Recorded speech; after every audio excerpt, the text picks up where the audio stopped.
ஓம் சாந்தி 13/5/24 காலை முரளி. இனிமையான குழந்தைகளே, இங்கே நீங்கள் மனிதனிலிருந்து தேவதை ஆவதற்காக டியூஷன் எடுப்பதற்காக வந்திருக்கிறீர்கள். சோழியிலிருந்து வைரமாகிக் கொண்டிருக்கிறீர்கள். கேள்வி: குழந்தைகளாகிய உங்களுக்கு இந்த படிப்பில் எந்த செலவு இல்லை, ஏன்? பதில்: ஏன் என்றால் உங்களுடைய தந்தையே டீச்சராக இருக்கிறார். தந்தை குழந்தைகளிடம் கட்டணம் எப்படி வாங்குவார்? தந்தையின் குழந்தையாகி மடியில் வந்துவிட்டால் சொத்துக்கு உரிமையாளராகி விடுவோம். குழந்தைகளாகிய நீங்கள் சோழியிலிருந்து வைரம் போன்ற தேவதை ஆகின்றீர்கள். பக்தியில் தீர்த்த யாத்திரைகள், தான புண்ணியங்கள் செய்வதால் செலவுகள்தான். இங்கே தந்தை குழந்தைகளுக்கு ராஜ்ய பதவி கொடுக்கிறார். அனைத்து ஆஸ்தியும் இலவசமாக கொடுக்கின்றார். தூய்மையாக மாறுங்கள், ஆஸ்தியை அடையுங்கள். ஓம் சாந்தி. நாம் மாணவர்கள் என குழந்தைகள் புரிந்து கொள்கிறீர்கள். தந்தையின் மாணவர்கள் என்ன படித்து கொண்டு இருக்கிறீர்கள்? நாம் மனிதனிலிருந்து தேவதை ஆவதற்காக டியூஷன் படித்து கொண்டு இருக்கிறோம். ஆத்மக்களாகிய நாம் பரமபிதா பரமாத்மாவிட டியூஷன் கற்றுக்கொண்டு இருக்கிறோம். பல பிறவிகளாக தன்னை ஆத்மா என்று உணராமல் தேகம் என்று நினைத்திருந்தோம் என்பதை இப்பொழுது புரிந்து கொண்டோம். லௌகீக தந்தை டியூஷனுக்காக வேறு இடத்துக்கு அனுப்புகிறார். சத்கதி அடைவதற்காக இன்னொரு இடத்திற்கு அனுப்புகிறார். தந்தைக்கு வயதாகிவிட்டால் வான்பிரஸ்த நிலைக்கு போக வேண்டும் என மனம் விரும்புகிறது. ஆனால் வான்பிரஸ்தம் என்பதின் பொருளை யாரும் அறியவில்லை. சப்தத்திலிருந்து விடுபட்டு நாம் எப்படி போக முடியும்? புத்தியில் ஏறுவதில்லை. இப்பொழுது நாம் பதித்தர்களாக இருக்கிறோம். ஆத்மாக்களாகிய நாம் எங்கிருந்து வந்தோமோ அங்கே நீங்கள் தூய்மையாக இருந்தீர்கள். இங்கே வந்து நடிப்பை நடித்து பதித்தமாகி இருக்கிறீர்கள். இப்போது மீண்டும் தூய்மையாக யார் மாற்றுவார்கள்? பதித்த பாவனா என யார் அழைக்கிறார்கள்? குருவை யாரும் பதித்த பாவனர் என கூற மாட்டார்கள். குருவை பின்பற்றுகின்றனர். இருப்பினும் ஒருவரிடம் முழு நிச்சயம் ஏற்படுவதில்லை. ஆகையால் நம்மை தன்னுடைய வீடு மற்றும் வான்பிரஸ்து நிலையை அடைய வைப்பதற்கான குரு யாராவது கிடைக்க மாட்டார்களா என தேடுகின்றனர். அதற்காக மிகவும் யுக்திகளை படைக்கின்றனர். எங்காவது யாருடையாவது மகிமை கேட்டால் அங்கே செல்கிறார்கள். யார் இந்த மரத்தினுடைய நாற்றாக இருப்பார்களோ அவர்களுக்கு உங்களுடைய ஞான அம்பு பாய்கிறது. இது தெளிவான விஷயம் என புரிந்து கொள்கின்றனர். உண்மையில் நீங்கள் வான்பிரஸ்து நிலையில் செல்கிறீர்கள் அல்லவா? எதுவும் பெரிய விஷயம் இல்லை. டீச்சருக்கு பள்ளிக்கூடத்தில் படிக்க வைப்பது ஒன்று பெரிய விஷயமில்லை. பக்தர்களுக்கு என்ன வேண்டும்? குழந்தைகளாகிய நீங்கள் இந்த நாடக சக்கரத்தை நன்றாக புரிந்து கொண்டீர்கள். தந்தைதான் ஆஸ்தியை கொடுத்தார். இப்பொழுது கொடுத்து கொண்டு இருக்கிறார். மீண்டும் அந்த நிலையில் வருவோம் என்பதையெல்லாம் குழந்தைகளாகிய நீங்கள் புரிந்து கொள்கிறீர்கள். முதல் முக்கியமான விஷயம், தூய்மையாக மாறுவதற்கு தந்தையை நினைக்க வேண்டும். லௌகீக தந்தை அனைவருக்கும் நினைவிருக்கிறது. பரலோகீக தந்தை யாருக்கும் அறியவில்லை. இப்பொழுது தன்னை ஆத்மா என்று உணர்ந்து தந்தையை நினைவு செய்வது எளிதிலும் எளிதான விஷயம் கூட. அதே நேரத்தில் கடினத்திலும் கடினமும் கூட என்பதை நீங்கள் புரிந்து கொள்கிறீர்கள். ஆத்மா எவ்வளவு சிறிய நட்சத்திரமாக இருக்கிறது. தந்தையும் நட்சத்திரமாகத்தான் இருக்கிறார். அவர் சம்பூர்ண பவித்திர ஆத்மா. மேலும் இவர், அதாவது பிரம்மா, சம்பூர்ண அபவித்திரமானவர். சம்பூர்ண பவித்திர சங்கத்தின் நட்சத்திரங்கள். ஒருவருடைய சங்கம்தான் கிடைக்கிறது. நிச்சயம் சங்க வேண்டும். பிறகு 5 விகாரம் என்ற ராவணனின் கெட்ட சங்கமும் கிடைக்கிறது. அவர்களை ராவண சம்பிரதாயம் என கூறப்படுகிறது. இப்பொழுது நீங்கள் ராம சம்பிரதாயத்தை சார்ந்தவர்களாக மாறிக்கொண்டிருக்கிறீர்கள். நீங்கள் ராமர் சம்பிரதாயத்தை சார்ந்தவராக மாறிய பிறகு இந்த ராவண சம்பிரதாயம் இருக்காது. இந்த ஞானம் புத்தியில் இருக்கிறது. ராமர் என்று பகவானை கூறுகிறோம். பகவான் தான் வந்து ராஜ்யத்தை ஸ்தாபனை செய்கிறார். அதாவது சூரிய வம்ச ராஜ்யத்தை ஸ்தாபனை செய்கிறார். ராமராஜ்யம் என்று கூட கூற முடியாது. ஆனால் ராமராஜ்யம் ராவணராஜ்யம் என்று கூறி புரிய வைக்கும்போது எளிதாக இருக்கிறது. உண்மையில் சூரிய வம்சத்தின் ராஜ்யம், வைரம் போன்ற வாழ்க்கையை எப்படி உருவாக்கி கொள்வது என்று சிறிய புத்தகம் கூட உங்களுடையது இருக்கிறது. இப்பொழுது வைர வாழ்வு என்று எதை கூறுகிறோம் என்பதை உங்களை தவிர மனிதர்கள் அறியவில்லை. வைரம் போன்ற தேவதைகளின் வாழ்க்கையை எப்படி உருவாக்கி கொள்வது என்பதை எழுத வேண்டும். தேவதை என்ற வார்த்தையை சேர்க்க வேண்டும். நாம் வைரம் போன்ற வாழ்க்கையை உருவாக்கி கொண்டிருக்கிறோம் என்பதை நீங்கள் உணர்கின்றீர்கள். பாபாவை தவிர வேற யாரும் மாற்ற முடியாது. புத்தகம் நன்றாக இருக்கிறது. அதில் இந்த வார்த்தைகளை சேருங்கள். எந்த செலவும் இல்லாமல் நீங்கள் அசுர சோழி வாழ்க்கையிலிருந்து வைரம் போன்ற தேவதைகளுடைய ஜென்மத்தை ஒரு வினாடியில் அடையலாம். குழந்தை தந்தையிடம் பிறந்தவுடனேயே ஆஸ்திக்கு உரிமையாளராகிறார்கள். குழந்தைகளுக்கு செலவாகிறதா என்ன? மடியில் வந்தார்கள், சொத்துக்கு உரிமையாகின்றார்கள். தந்தை தான் செலவு செய்கிறார், குழந்தை செய்வதில்லை. இப்பொழுது நீங்கள் என்ன செலவு செய்தீர்கள்? தந்தையினுடையவர் ஆவதில் ஏதாவது செலவு இருக்கிறதா? இல்லை. லௌகீக தந்தையினுடையவர் ஆவதால் செலவு இல்லாதது போலவே பரலோகிக தந்தையினுடையவராக இருப்பதிலும் கூட எந்த செலவும் இல்லை. இங்கே தந்தை வந்து படிக்க வைக்கிறார். படிக்க வைத்து உங்களை தேவதையாக மாற்றுகிறார். நீங்கள் ஒன்றும் சிறிய குழந்தை கிடையாது, பெரியவர்கள். தந்தையினுடையவராக மாறியதிலிருந்து தந்தை கட்டளை கொடுக்கின்றார். நீங்கள் உங்களுடைய ராஜ்யத்தை ஸ்தாபனை செய்ய வேண்டும். இதில் நிச்சயம் தூய்மையாக வேண்டும். செலவு ஒன்றுமே கிடையாது. கங்கைக்கு செல்கிறீர்கள், தீர்த்த ஸ்தலங்களுக்கு நீராட செல்கிறீர்கள் என்றால் செலவு செய்வார்கள் அல்லவா? உங்களுக்கு பாபாவின் மீது நிச்சயம் ஏற்பட்டது. செலவானா என்ன? உங்களிடம் சென்றுக்கு வருகிறார்கள். நீங்கள் அவர்களுக்கு தந்தையை நினைவு செய்யுங்கள். எல்லையற்ற தந்தையிடமிருந்து ஆஸ்தி அடையுங்கள் என்று கூறுகின்றீர்கள். தந்தை அல்லவா? என்னுடைய ஆஸ்தி உங்களுக்கு வேண்டும் என்றால் பதித்ததிலிருந்து பாவனமாகுங்கள். பாவனமான உலகத்திற்கு எஜமானன் ஆகலாம் என்று தந்தையே கூறுகின்றார். தந்தை வைகுண்டத்தை ஸ்தாபனை செய்கிறார் என்பது கூட உங்களுக்கு தெரியும். புத்திசாலி குழந்தைகள் நன்கு புரிந்து கொள்கிறார்கள். அந்த படிப்பில் எவ்வளவு செலவு ஏற்படுகிறது? இங்கே செலவு எதுவும் இல்லை. நாம் அழியாதவர்கள். இந்த சரீரம் அழிந்து போகும் என ஆத்மா கூறுகிறது. குழந்தை குட்டி அனைவரும் அழிந்து விடுகிறார்கள். சரி, பிறகு இவ்வளவு பைசா சேர்த்து வைத்திருப்பதை என்ன செய்வார்கள்? கவலை இருக்குமல்லவா? சிலர் பணக்காரர்களாக இருப்பார்கள். அவர்களுக்கு இல்லை என்பதே இல்லை. ஞானம் கிடைக்கிறது என்றால் இந்த நிலையில் பணத்தை என்ன செய்வது என்று நினைப்பார்கள். படிப்பு தான் வருமானத்திற்கு ஆதாரம். அப்ரஹாம் லிங்கம் இருந்தார். மிகவும் ஏழையாக இருந்தார். இரவெல்லாம் கண்விழித்து படித்தார். படித்து படித்து பிரசிடென்ட் ஆகும் அளவிற்கு புத்திசாலியாகிவிட்டார். செலவானதா என்ன? எதுவும் இல்லை என்று பாபா கூறியிருக்கிறார். நிறைய பேர் ஏழைகளாக இருக்கின்றன.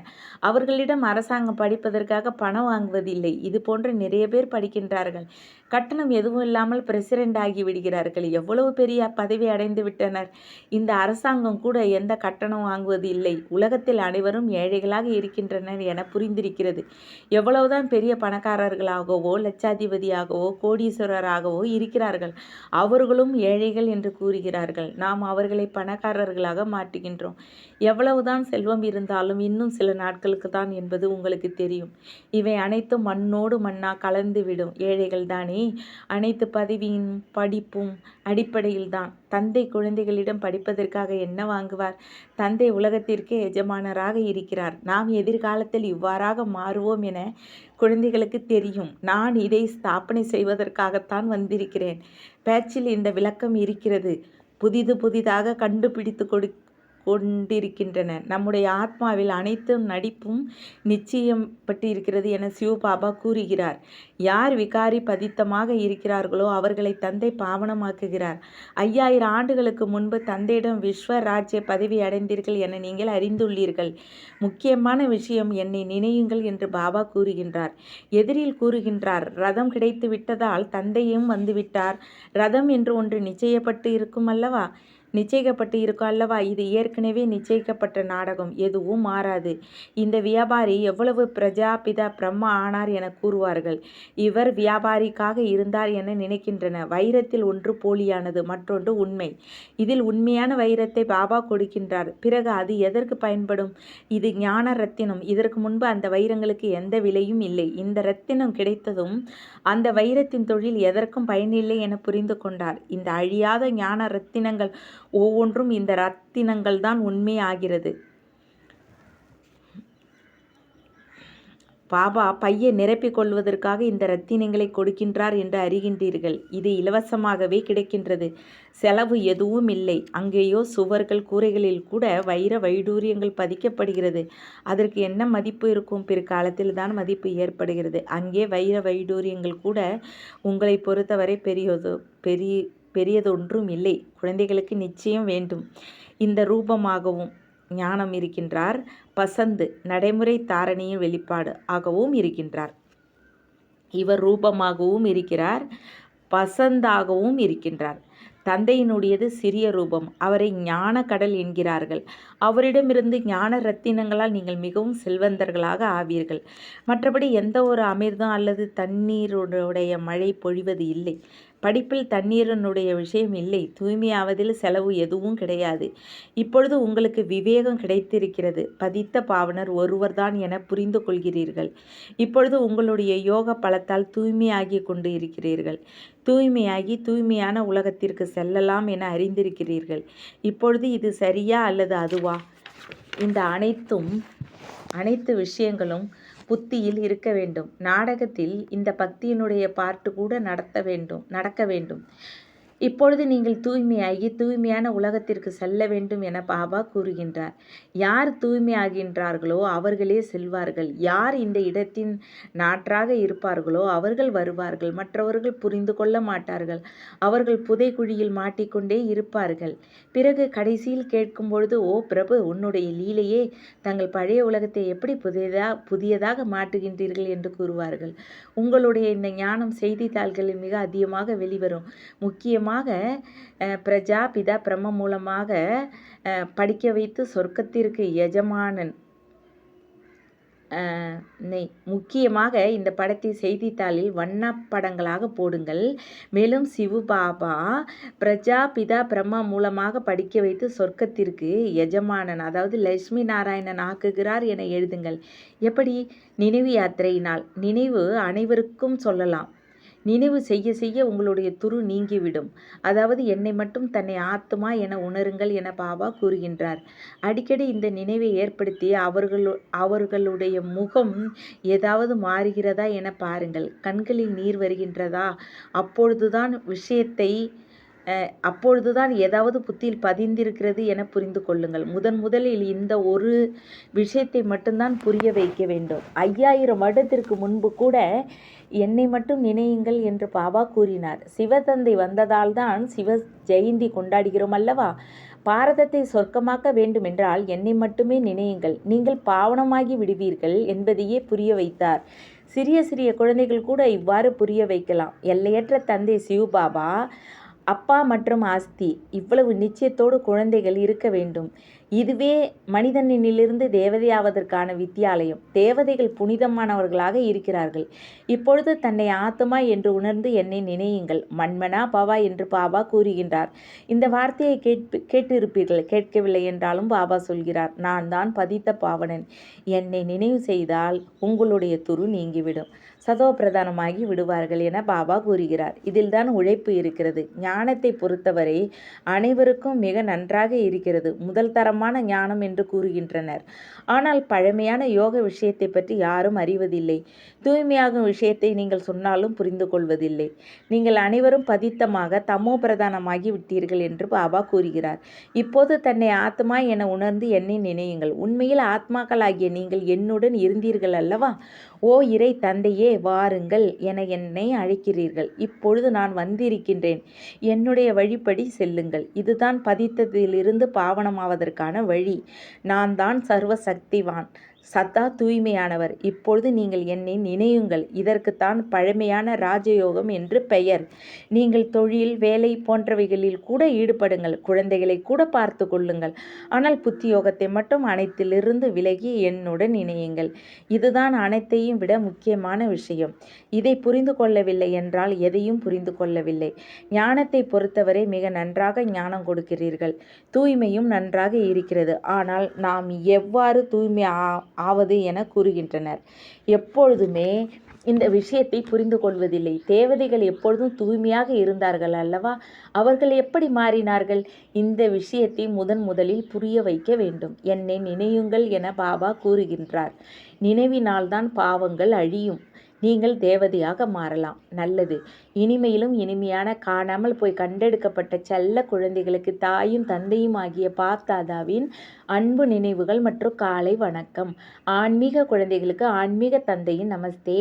ஆன்மீக தந்தைக்கு ஆன்மீக குழந்தைகளே அன்பு நினைவுகள் மற்றும் நமஸ்தே.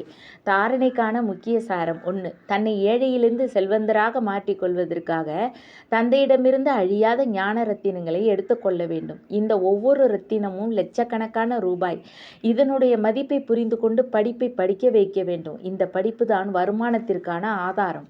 எனவே உயர்ந்த பதவியை அடைய வேண்டும். 2. சம்பிரதாயத்தில் வருவதற்காக சம்பூர்ண பவித்திரமான அதாவது முழுமையான தூய்மை ஒரு தந்தையின் சங்கத்தில் இருக்க வேண்டும். கெட்ட சங்கத்திலிருந்து சதா விலகி இருக்க வேண்டும். எல்லாவற்றிலிருந்தும் புத்தியோகத்தை விலக்கி ஒரு தந்தையிடம் இணைக்க வேண்டும். வரதானம். சக்திசாலியான நினைவின் மூலமாக நொடியில் பல மடங்கு வருமானத்தை சேமிப்பு செய்யக்கூடிய பல மடங்கு பாக்கியசாலி ஆவீர்களாக. தங்களுடைய நினைவு மிகவும் சக்திசாலியாக இருக்கும்போது ஒரு நொடி நினைவின் மூலம் பல மடங்கு வருமானம் சேமிப்பாகும். யாருடைய ஒவ்வொரு அடியிலும் பல மடங்கு ஏற்படும் பொழுது எவ்வளவு பல மடங்கு சேமிப்பாகும்? இவர்களுக்கு தான் பல மடங்கு பாக்கியசாலியானவர்கள் என கூறப்படுகிறது. யாராவது நன்றாக வருமானத்தை சம்பாதிக்கும் போது அவர்களின் முகத்தின் தோற்றம் வித்தியாசமாக இருக்கும். எனவே தங்களின் முகத்தில் பல மடங்கு வருமானத்தின் போதையை காட்ட வேண்டும். அந்த மாதிரியான ஆன்மீக போதை, ஆன்மீக மகிழ்ச்சி இருக்க வேண்டும். இவர்கள் அனைத்திலும் விடுபட்டவர்களாக உள்ளன என்ற அனுபவம் செய்ய வேண்டும்.